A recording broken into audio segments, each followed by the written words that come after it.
Good afternoon, everyone.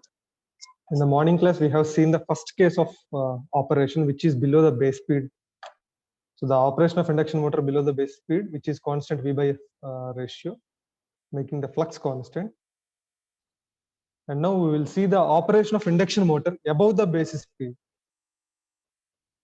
or constant V and increased frequency.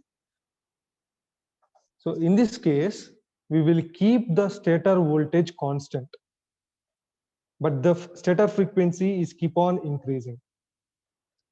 That means the K is greater than 1 because the K is F by F rated. Now this actual frequency or the operating frequency F is more than the rated frequency. That means the K value is greater than 1.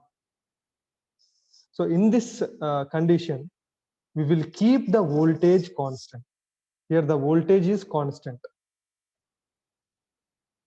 So in this case, the voltage is constant, but the frequency is keep on increasing. Okay, so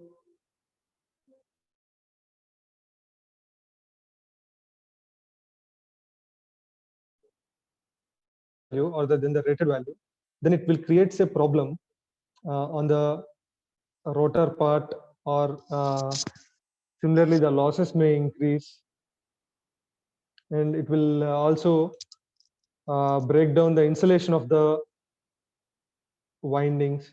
So all these are the different problems that will occur due to the heavy rise in stator voltage after the rated value.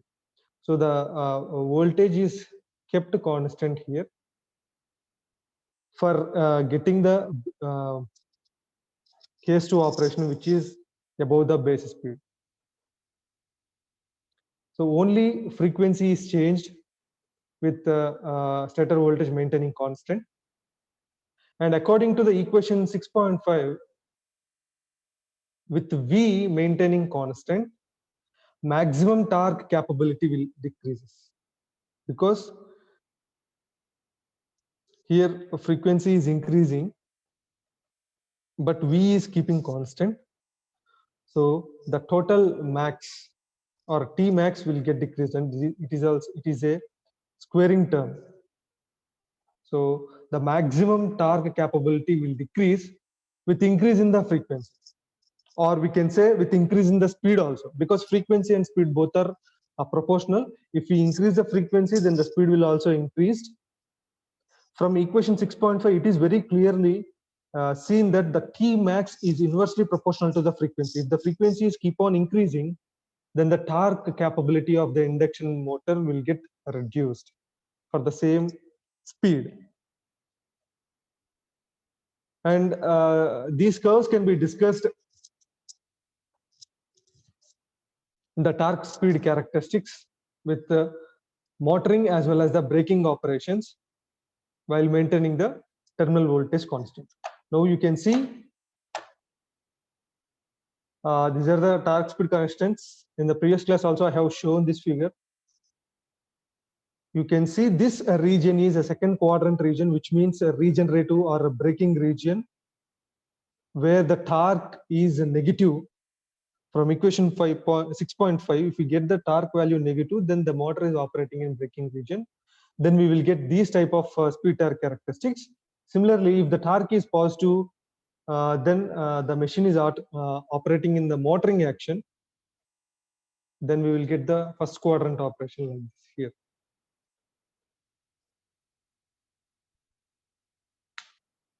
And the V by F ratio is constant for controlling the induction motor below the base speed, except the low frequencies, because we are having a problem with the low frequencies. If the frequency is very low, then the motor will get saturated so early, because phi is equal to V by F. If F is very low, then phi is very high, then saturation point reaches very quickly. So the variable frequency provides good running and transient performance, because speed control and braking operation. See here, this is braking operation is also possible or available from 0 speed to the above base speed. You can see these curves, different curves here. Torque speed curves you have shown. You can see here. From this point to this point, the speed is keep on increasing. The speed is keep on increasing, and you can see the speed torque curves.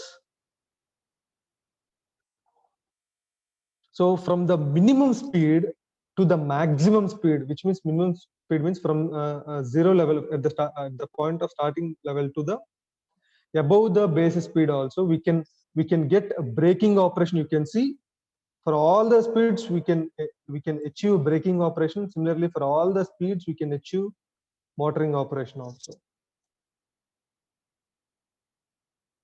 So speed control is possible, as well as the braking operation is also possible. That is one of the advantage using variable frequency control or varying the stator frequency.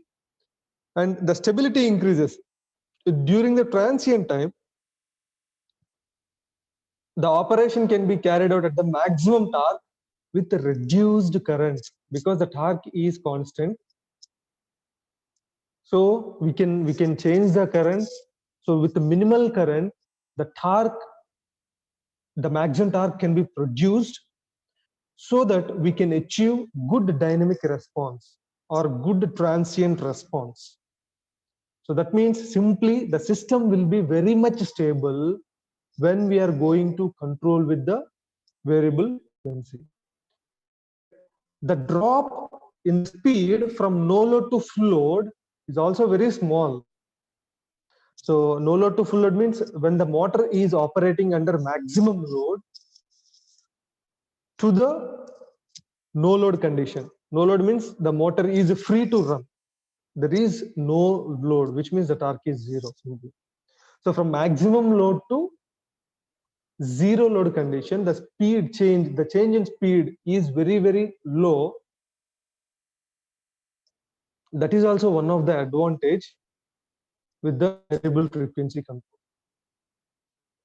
So all these advantages are very much considerable over the DC drives for most of the applications. Because of these advantages, many of the applications, such as particularly some special or specified applications which requires maintenance free operation. Few applications requires continuous maintenance for the machine operation, but few application doesn't require any maintenance.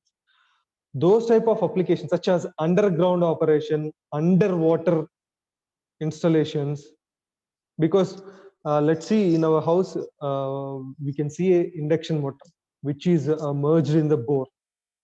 Okay, every day we cannot take out the motor and we cannot maintain regularly, right?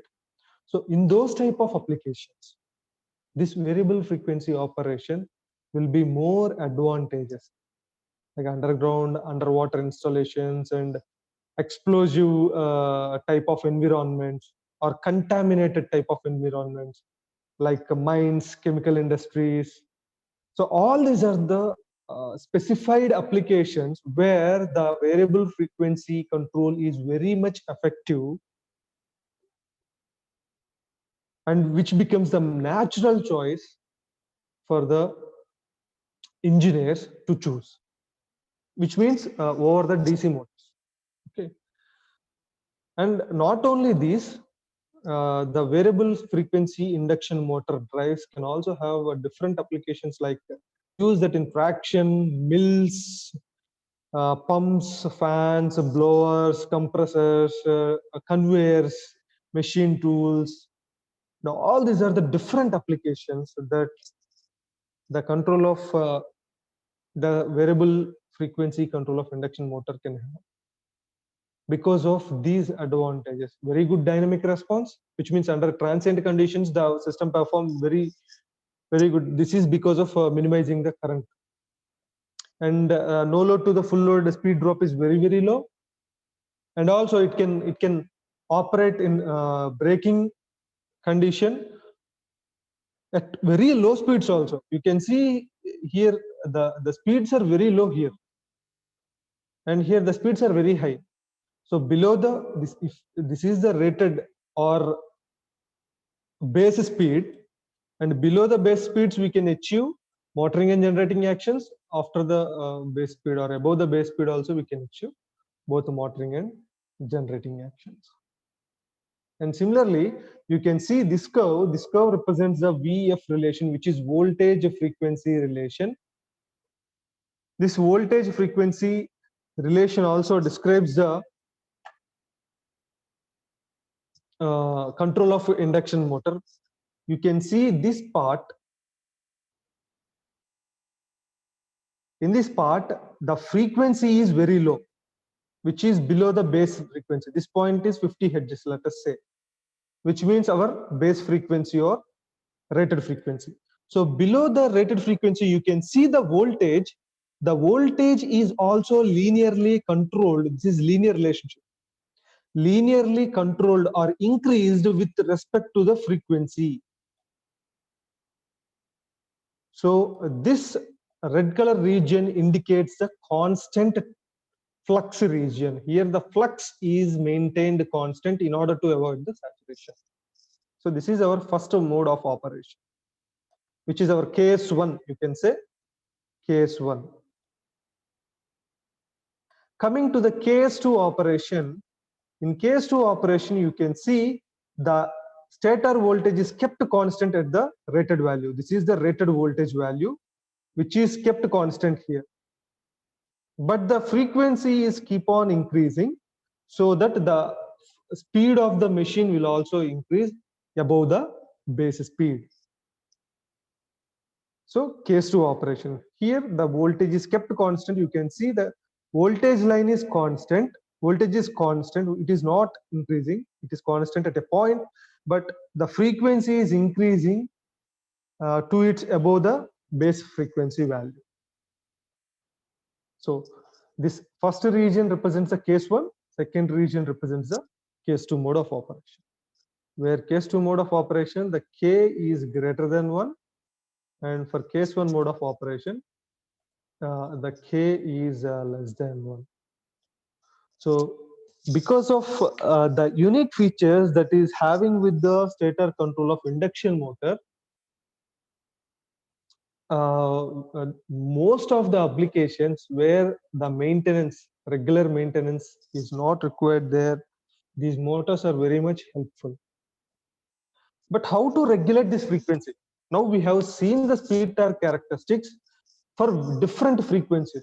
For various frequencies we have seen, and we have seen the 2 different regions of operation with this frequency control.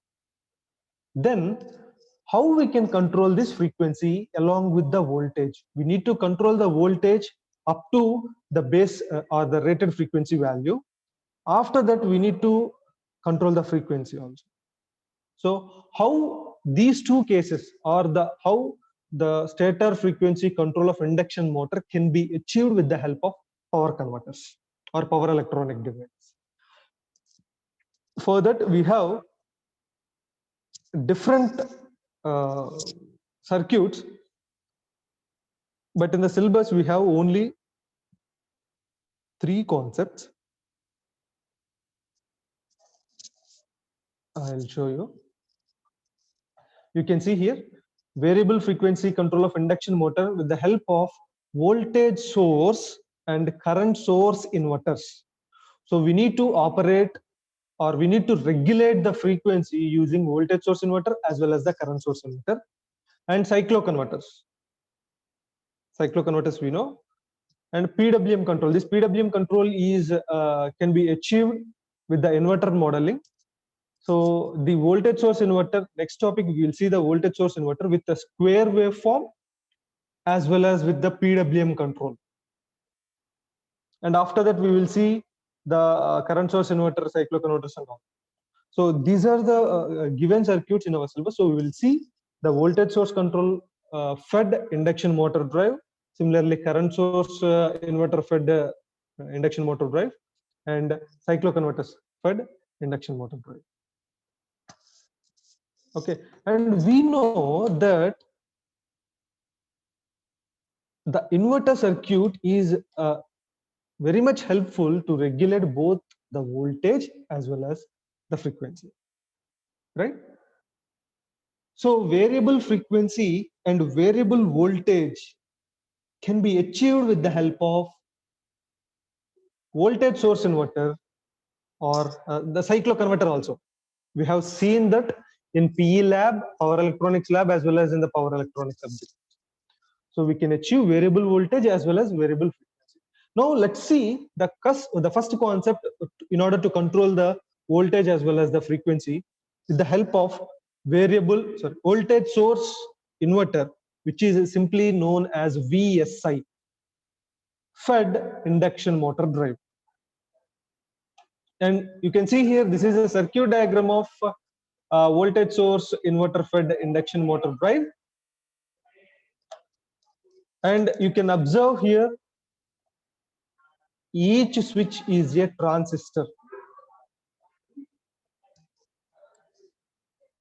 A transistor is used with an anti-parallel diode as a switching element here.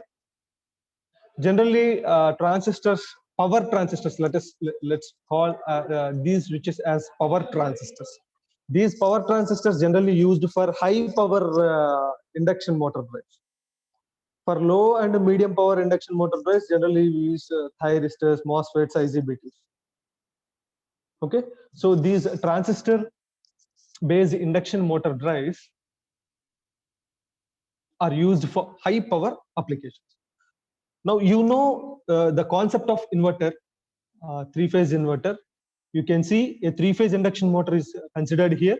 So for A phase, B phase, and C phase, so 3 phases, 3 legs will be there. Each and every leg contains 2 switches, which are power transistors connected by anti-parallel diodes. So total 3 phases means we will have 6 switches like this. And this is an inverter, so the input is a DC supply and the output is AC supply. This is 3-leg inverter, that means 3 phase, which are A, B, C or R by B. You can consider any of the sequence.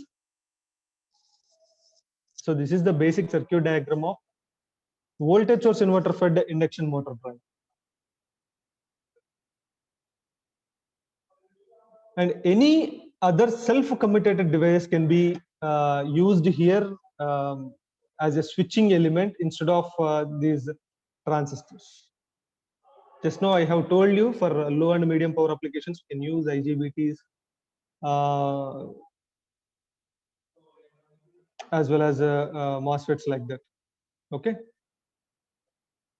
And IGCTs, GTOs can also be used for high power applications. IGCT, GTO also used for high power applications. Right. So I have told you this voltage source inverter can be operated in 2 different conditions. One is stepped waveform or a squared waveform condition, and the second one is PWM condition. Now first we will see the voltage source inverter with the stepped waveform condition. Later we will discuss the PWM control of induction motor. Okay, so VSI can be operated as a stepped waveform inverter or a pulse width modulated inverter. So both these conditions can be achieved with the inverter. When it is operating with the stepped wave inverter, then the transistor sequence or the switching sequence are TR1 and TR2, next TR3 and TR4, next TR5 and TR6. This is the sequence of turning on the transistors. And the waveform, which is the stepped square or stepped waveform for this particular operation, will be like this. You can see a full cycle here, which is starting from 0 to 2 pi, and this waveform is for line to line voltage, which is between A and B phases. Similarly, we can draw for VBC. Similarly, we can draw for VCA also. So these line to line voltage can be drawn similarly like this. So this is VAB. So this waveform is from 0 to 360 degrees, which means one cycle here you can see. So the thyristors are conducted for 120 degrees for achieving the positive output. So this is 120 degrees conduction duration of the thyristor. Now you can see the starting time is at pi by 6 and closing time is 5 pi by 6. So the difference is 120 degrees. Similarly, in the negative half cycle also, it is conducted after 30 degrees. You can see here the conduction of thyristor or the turning on of thyristor is done after 30 degrees. So in the negative half cycle also, pi plus 30. At this point, the thyristor is turned on, and at this point, the thyristor is turned off. This is also 120 degree. So this waveform shows, or this waveform is also called as a stepped waveform. Here we can achieve 3 voltage levels. This is the maximum, positive maximum voltage, or plus VDC. VDC is the input DC voltage, and this is the maximum negative voltage, which is minus VDC, and some duration it is staying in 0 position, which means the voltage is 0 for some duration. So we will have 3 level of voltages: plus VDC, 0, and minus VDC. So 3 level of voltage can be achieved, which is this waveform is also known as stepped wave. And similarly, we can attain VAB, similarly VBC and VCA. VAB started from 0 to 360 degree, and VBC after 60 degrees, which means the waveform will start at 90. From 90, the thyristor will turn on.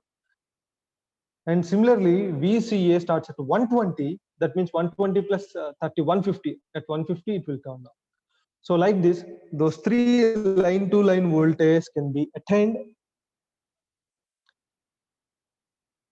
From this waveform, we can write the line-to-line voltage equation, which is VAB, using the Fourier analysis, or using Fourier series. We can draw this line-to-line voltage. See, we will have line-to-line voltages as well as the line-to-phase voltages, or simply phase. We can see V phase. Line-to-line voltages are different, line-to-phase voltages are different. So first we will derive line-to-line voltages. From this waveform, using Fourier analysis, the line-to-line voltage can be written like this, where VAB is equal to sigma n equal to 1, 3, 5 up to so on infinity, 4 into VD by n pi into cos of n pi by 6 sin of n into omega t plus pi by 6, where n is the number which is 1, 3, 5 up to so on. Only the